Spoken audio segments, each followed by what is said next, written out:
Incredibly proud of our guys. This was a great experience to have these back-to-back games for us as coaches, and I think for the players to come back, the next day and play the same team and kind of have that same intensity, same focus as the first game.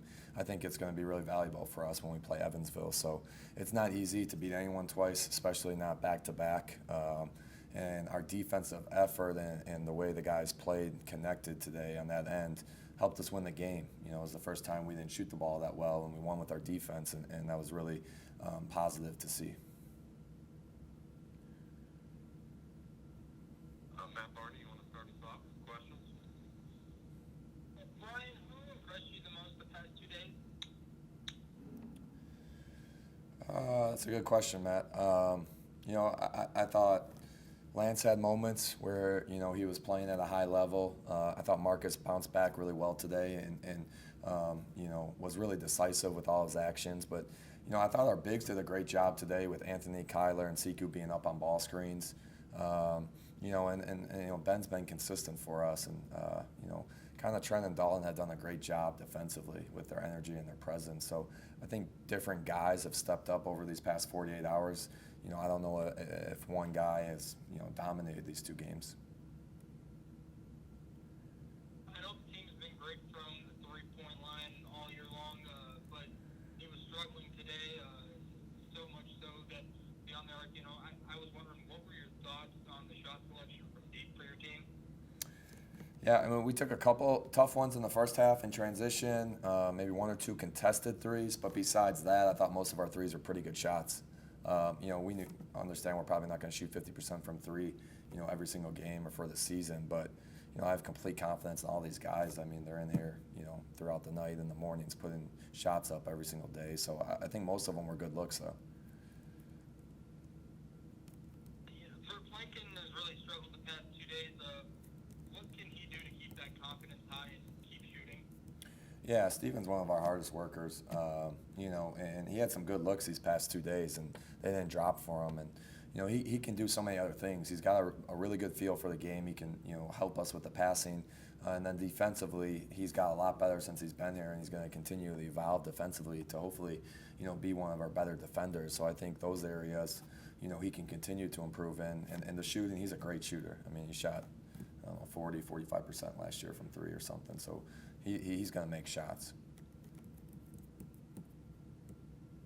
And then what was the most important thing you learned about playing this format of 2 games in 2 days, playing North Dakota? I think the prep-wise, in terms of in between the first 2 games, I think we'll, maybe change a couple things up and see what we liked, what we didn't like. And then I think more so for the players, for the players to be able to come back, see that same team that they just played, and understand the energy and the intensity and the focus that it takes to be the team again. So I think it's really valuable. Thanks, Bryan. Todd Epperman. Bryan, it seemed like you put Marcus down low a little bit early, helped him get started. Did you feel like that helped him today get started early? Yeah, I just thought, he had really good looks yesterday. A lot of them were down low too. I thought he had maybe a little bit better presence about himself on the court. He was decisive, like I mentioned before. Just he wasn't hesitating on his ball screen reads or his post moves. I thought he played with complete confidence today. Obviously, probably making some of those early ones helped with that, but I think he missed his first 2 shots today, so he was able to bounce back, and he really helped us throughout the game. How much does his passing ability help your offense? Yeah, it's huge. When you are able to play with 4 guys who can pass, 4 guys who can come off ball screens, make reads, I think that's what makes it really hard to guard. And even Anthony is a really good passer. So, just having Marcus and Anthony out on the court, really helps our spacing and also, being able to find people. Defensively, it looked like you got after their guards a little bit, made it hard for them to pass to their inside. How well did you try to keep frustrated their guards today?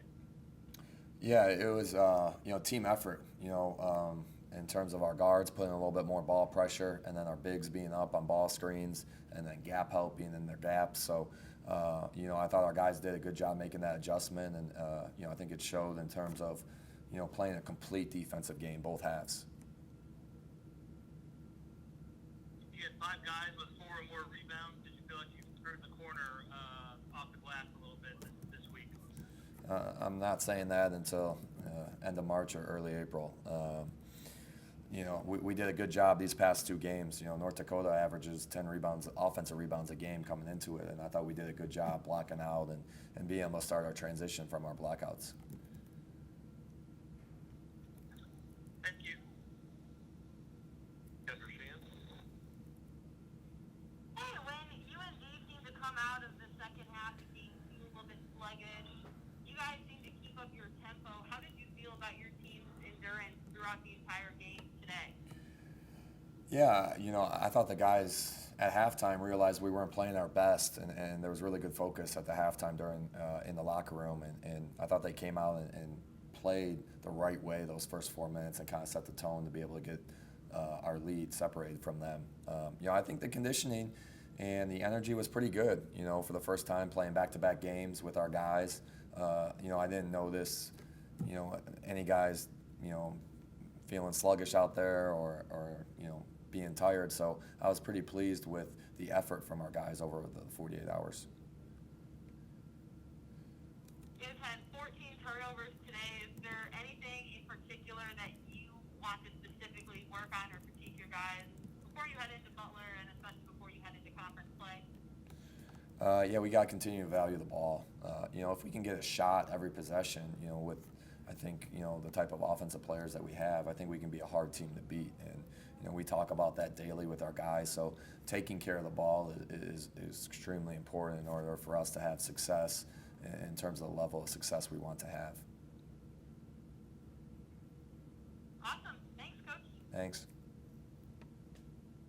All right, Coach, I know you haven't had an opportunity to scout Butler yet, but maybe you could give us a statement on how the game came together and the opportunity it presents for your teams.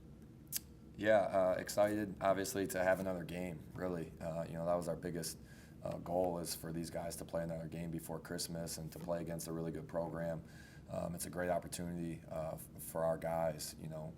Obviously with Butler, I think DePaul got put on pause because of COVID, so a game opened up for them, and really within 72 hours, kind of going back and forth with them, trying to get everything organized.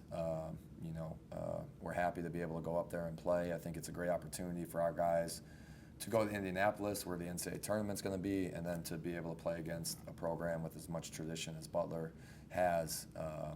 I just think it's as good a game as we could find, and obviously we were trying to find it regional, just with the COVID implications. So to be able to take a bus up there, it just makes a lot of sense for us right now. We got time for about 2 questions. So, Kendra, do you have one question about Butler?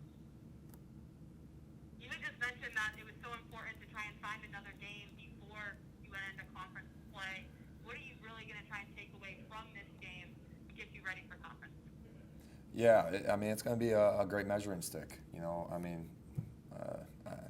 I don't know Butler's numbers. I know they only played a limited amount of games right now, but I know they're top 100 going on the road. It'll prepare us for conference in terms of the mindset and the focus. And, if we make mistakes, if we're not crisp on offense, they'll make us pay on Monday night. So just the preparation aspect and to be able to go against an opponent like that, I think will help us for our Valley season. Matt Barnes, Good luck. wraps us up. Coach, I know that you haven't really been able to see them, but the way that I understand it, they've got 4 freshmen that all get kind of valuable minutes. How good are those young guys going to be when you compare it to the fact that you play a lot of young guys as well? Yeah, I have not watched 1 ounce of basketball on Butler. Our focus, obviously, the last 40 hours has been North Dakota. I know, Laval's a great coach. They got a ton of talent. They run great stuff offensively from watching Butler the past 2 years. So it's going to be about us, though. We got to do things that will make us successful, and we got to make sure we clean up things and worry about ourselves, and then obviously get these guys prepared.